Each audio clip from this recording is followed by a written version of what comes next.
जय श्री कृष्ण। आज आप सुनेंगे पौष मास की पुत्रदा एकादशी की कथा। एक बार धर्मराज युधिष्ठिर ने पूछा, हे कृष्ण, आपने सफला एकादशी का महत्व हमको विधि सहित कहकर कृतार्थ किया है।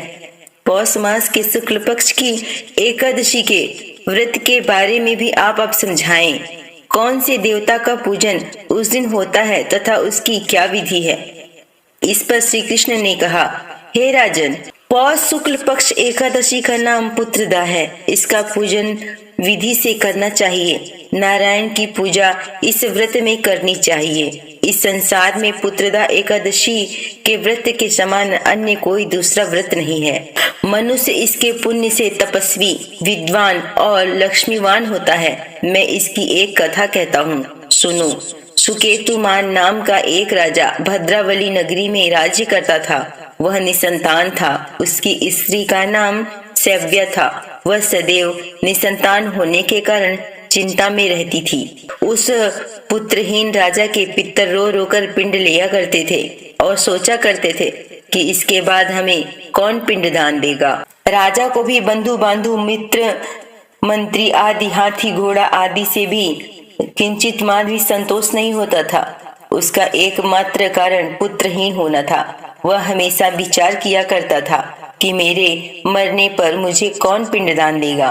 पितरों और देवताओं के ऋण से बिना पुत्र के ऋण नहीं हो सकते। जिस घर में पुत्र न हो उस घर में सदैव ही अंधकार रहता है। इसीलिए पुत्र की प्राप्ति के लिए मुझे प्रयत्न करना चाहिए। अपने पुत्र का मुख जिन मनुष्यों ने देखा है वे धन्य हैं और उनको इस लोक में यश और परलोक में गति मिलती है, अर्थात उनके दोनों लोग सुधर जाते हैं। इस जन्म में पुत्र, धन आदि पूर्व जन्म के कर्मों से मिलता है। राजा रात दिन इस तरह चिंता में लगा रहता था। राजा ने अपना शरीर एक दिन त्याग देने की सोची, परंतु विचार करने लगा कि आत्महत्या करना तो महापाप है। इस तरह राजा मन में विचार कर एक दिन चुपचाप वन में चला गया। राजा घोड़े पर सवार होकर वन में वृक्षों और पक्षियों को देखने लगा।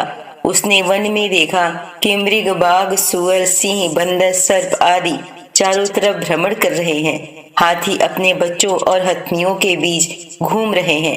राजा ने उस जंगल में देखा कि सियार कहीं कर्कश शब्द कर रहे हैं और कहीं उल्लू ध्वनि कर रहे हैं।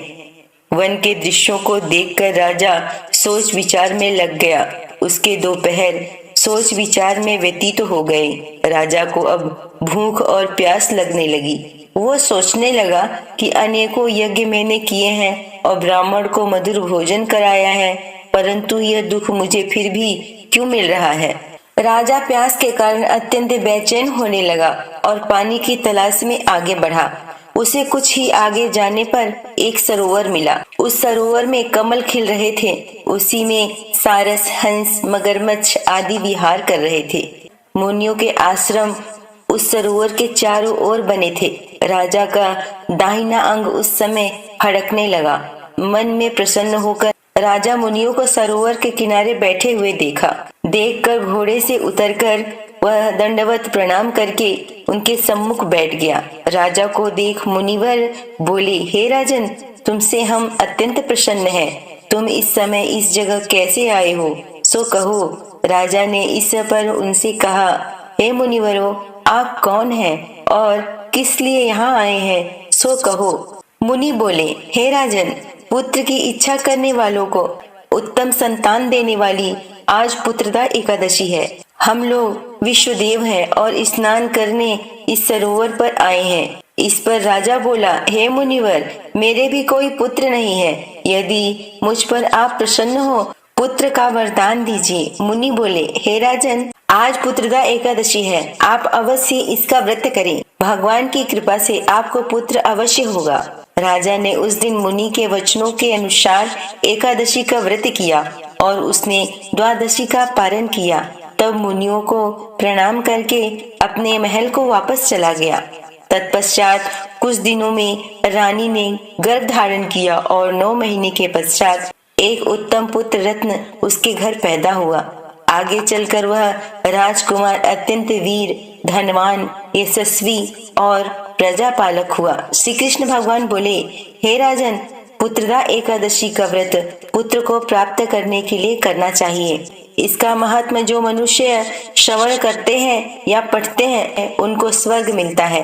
बोलो श्री कृष्ण भगवान की जय हो। ये वीडियो आप सबको कैसी लगी कमेंट में श्री कृष्ण लिखकर जरूर बताएं।